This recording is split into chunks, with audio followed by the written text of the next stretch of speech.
Serge Darol, bonjour. Bonjour. Vous êtes professeur de finance à l'université Paris-Dauphine et nous allons parler aujourd'hui de la quête des rendements financiers. Alors première question, dans ce contexte de taux bas, est-ce que les investisseurs ne sont pas en train de changer leur politique d'investissement ? Oui, tout à fait, vous avez raison en fait. Mettez-vous à la place d'un investisseur ou un gérant de portefeuille. Vous êtes prêt à prendre du risque, mais évidemment, vous voulez que ce risque soit rémunéré et donc vous allez espérer gagner de l'argent à partir de vos investissements. Aujourd'hui, si vous vous limitez aux actifs liquides, aux classes d'actifs traditionnelles, les actions, les obligations, mais vous allez voir que le risque est là, mais le rendement est relativement faible, voire nul ou négatif. Donc la tentation naturelle est d'aller chercher d'autres classes d'actifs qui, elles, sont susceptibles de vous amener des rendements positifs. L'une des caractéristiques premières de ces classes d'actifs est l'illiquidité des actifs qui la composent. Donc ça veut dire quoi ? Ça veut dire que vous pouvez acheter aujourd'hui ces actifs, mais vous n'êtes pas sûr de pouvoir les revendre en fait à l'horizon qui vous intéresse. Donc cette dimension-là doit être prise en compte dans la manière dont vous allez gérer votre actif. Est-ce qu'il n'y a pas une frontière qui s'écroule entre actifs de court terme, quand j'entends liquide, je pense plus court terme, et de long terme, illiquide ? Alors oui, effectivement, cette frontière est en train de tomber.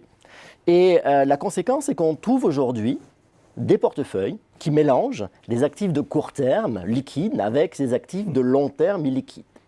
Donc, on avait jusqu'à aujourd'hui des méthodes de gestion des actifs et des portefeuilles liquides et des méthodes de gestion des actifs et des investissements de long terme. Si vous mettez ensemble les deux, vous devez aujourd'hui en fait considérer de nouveaux risques qui sont liés à l'apparition simultanée de ces deux types d'actifs. Justement, quels sont-ils ces nouveaux risques adossés à ce changement de paradigme ? Alors, le risque numéro 1 est un risque de valorisation. Quand vous êtes sur des actifs liquides, vous avez accès à un marché, vous avez accès à des échanges et vous êtes capable tous les jours de voir quel est le rendement, quelles sont les variations de prix des actifs liquides. Évidemment, sur les actifs illiquides qui sont pas ou peu échangés, vous allez avoir du mal à avoir cette information. Et donc, toutes les méthodes quantitatives basées sur l'analyse historique des rendements sont en fait biaisées par le manque de liquidité. Vous avez l'impression que les prix ne bougent pas. Les prix ne bougent pas parce que le risque ne se réalise pas. Les prix ne bougent pas parce que vous n'avez pas accès à des transactions sur ces actifs illiquides. Alors justement, pour mieux appréhender ce risque, je parle aux chercheurs que vous êtes, alors quelles vont être les nouvelles méthodes ? Alors, dans un premier temps, vous avez besoin en fait d'outils pour mesurer la liquidité des actifs. Donc vous avez besoin de savoir, quand vous mettez dans votre portefeuille, quand vous mélangez en fait différents types d'actifs, vous êtes obligé de savoir si ces actifs vont avoir un impact ou non sur l'illiquidité globale de votre portefeuille. Donc vous devez travailler au niveau individuel de chacun des actifs, mais il est important d'avoir cette vision de portefeuille et de savoir comment ce risque de liquidité va se diversifier au niveau du portefeuille. Est-ce que le fait de mettre différents actifs illiquides ensemble va finalement diversifier le risque et vous rendre un portefeuille liquide ? Donc ça, c'est vraiment la première, je vais dire, série d'études et de recherches dont on a besoin aujourd'hui pour bien gérer ce type de portefeuille. Le deuxième point important, et qui correspond à une série d'études qu'on mène aussi aujourd'hui à Dauphine, concerne en fait la gestion de ces actifs illiquides dans le cadre de portefeuilles ouverts ou de fonds ouverts.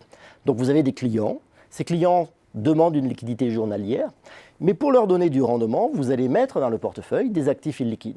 Vous avez en fait implicitement une transformation de liquidité entre les investissements dans des actifs illiquides et la liquidité que vous proposez aux clients.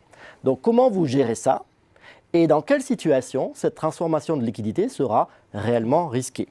Donc pour répondre à ces questions, nous avons en fait lancé des recherches sur le comportement des clients. Donc comment une information beaucoup plus précise sur les actes d'achat et de vente des clients vont nous permettre en fait d'avoir une évaluation beaucoup plus simple du risque de liquidité. Donc ça, c'est la première question. Et la deuxième question, qui est liée à de nouvelles recherches aussi menées par Dauphine, est sur l'allocation de portefeuille, sur des modèles d'allocation de portefeuille qui mélangent les actifs liquides et les actifs illiquides avec potentiellement des chocs de liquidité côté passif, c'est-à-dire des sorties de clients. Deux sujets hyper intéressants à creuser. Merci à vous Serge Darold d'être venu sur notre plateau nous parler rendement financier. Merci.